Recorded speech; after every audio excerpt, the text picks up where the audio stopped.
Hey, what's going on, guys? It's Rain here, and welcome back to another Clash Royale video. And today we are going to be going over a very special deck that I have for ladder. And as you can see, I have used it to easily push up to 4,600 trophies. And this deck is the Mortar Cycle deck. Now, it is quite similar to the classic Mortar Cycle deck, but I have made a few changes. As you can see right here, I have the Tornado and Goblins switched out from Arrows and Skeletons. So it does have a bit of a slower cycle, but it's still quite fast and really, really useful. So anyways, guys, I'm going to be going over a few replays that were quite tough, and I'm going to show you guys how I played it, and I'm going to basically show you guys exactly what I was thinking when I was playing these games. Alright, so this first replay is going to be against Mr. Wang 8 from actually a Nova clan. So I actually checked, it was an actual Nova clan, so that's pretty cool.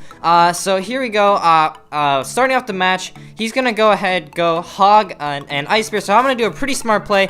If you actually time it correctly and you put the Ice Spear down at the right time, you actually activate the King's Tower with your Tornado without the Hog getting a shot. Anyways, here we go. Mortar locks onto the tower, and here I placed down a Knight, not only to distract the Knight, but also stop the Executioner from hitting the Mortar. And there we go. Mortar pops a few shots onto the tower, bringing it down to 2,600 hit points. And here I'm going to go ahead and surround the Executioner with Goblins. Therefore, the Executioner won't be getting a single shot.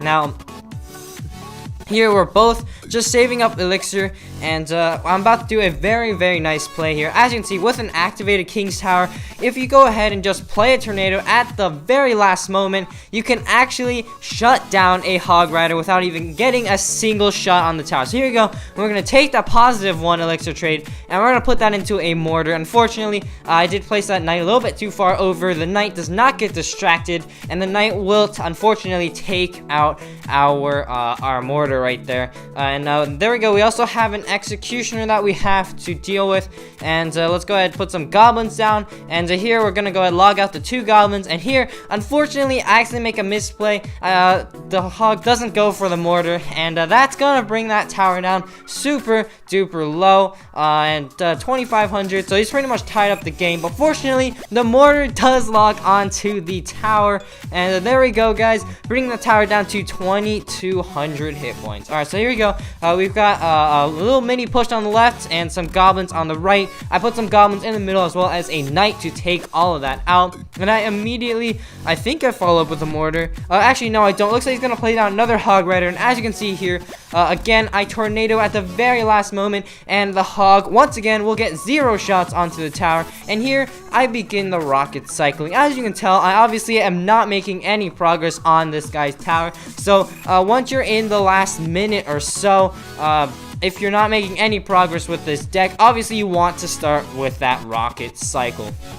But anyways, guys, there we go. Now we're just basically cycling our rockets. Got that second rocket going down already. This deck has an insanely fast cycle. Only 2 rockets away from getting our win here. Let's go ahead and log out. Look at the log doesn't even kill that Ice Spear. But anyways, guys, we're going to Tornado that Hog.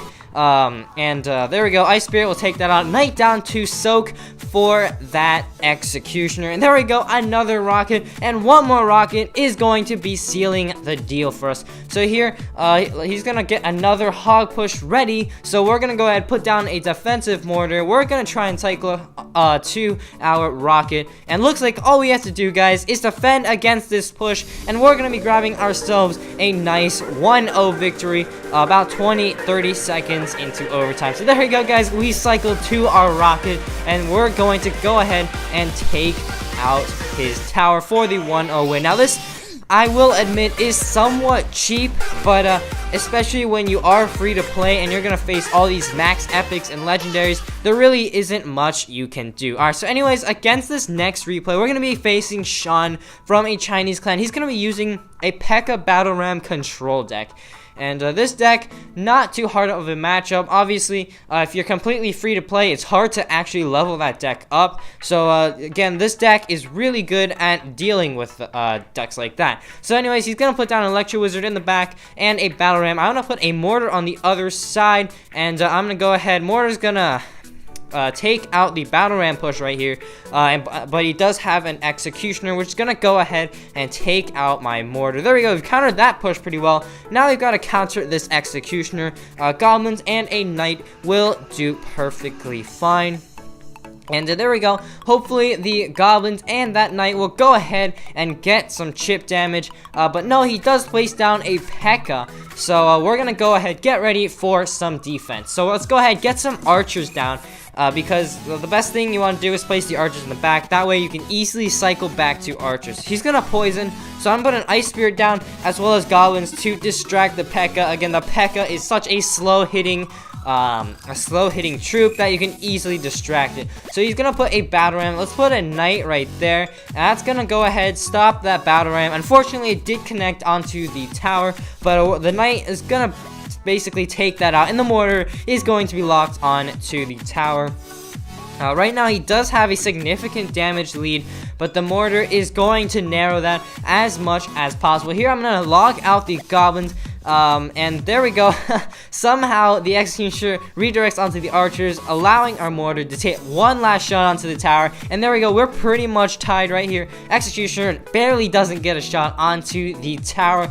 And here, I'm basically thinking about whether or not I want to rocket cycle. I do decide against it, obviously, because he has a P.E.K.K.A. control deck. Just throwing away 6 elixir is definitely not good. So I'm gonna put Ice Spirit and goblins, try and get some chip damage. Ice Spirit does jump onto the tower, but the goblins will be stopped by the P.E.K.K.A. So anyways, we're gonna get a knight down as well as some archers and also a defensive mortar to try and splash out all of his offensive troops. Ice Spirit unfortunately does not jump onto all those troops, and we've got a huge confrontation here. Tornado proving very useful. It's gonna pull all the troops together while the mortar takes a shot and splashes them all out. Here he cycled back to a P.E.K.K.A. but no problem. We cycled to our archers, and we're gonna go ahead and place down some goblins. Unfortunately, his executioner takes out 2 of them, but there's 1 surviving, and we're gonna put down a knight there to take everything out. And here we've got an executioner and an electro wizard and a battle ram. So we're gonna place down some archers as well as a cannon, a mortar to sponge for everything. And there we go, guys. Mortar's locked onto the tower. It's gonna get 1 shot down to 703 hit points. 1 more shot from the mortar is going to grab ourselves that win. So there we go, guys. Mortar gets 1 more shot, and that is GG, ending that game with a rocket. So there you go, guys. Obviously this mortar deck quite dependent on the rocket, but yeah, that's basically how it goes. But anyways, guys, I'm actually gonna talk about how you can push high up in ladder today. You guys probably already know this, but it's quite a simple strategy. The point is that you want to use as few epics and legendary cards as possible. As you can see in my deck, it's basically all commons and rares. It does have 1 epic and 1 legendary, but those are pretty level independent, meaning that the performance doesn't matter on like what level the cards are. So as you can see, with these commons and rares, you can just keep requesting these and maxing them out. As you can see, I'm actually working on maxing out this entire deck, and after that, I'm probably going to be able to push to 5,000 trophies and beyond. But anyways, guys, that is all I have time for in today's video. If you enjoyed, please leave a like down below as well as a subscription to my channel. And as always, this is Legendaray, and I'm signing off. See you guys next time. Subscribe to my channel, subscribe to my channel, and leave a like. Subscribe to my channel, subscribe to my channel.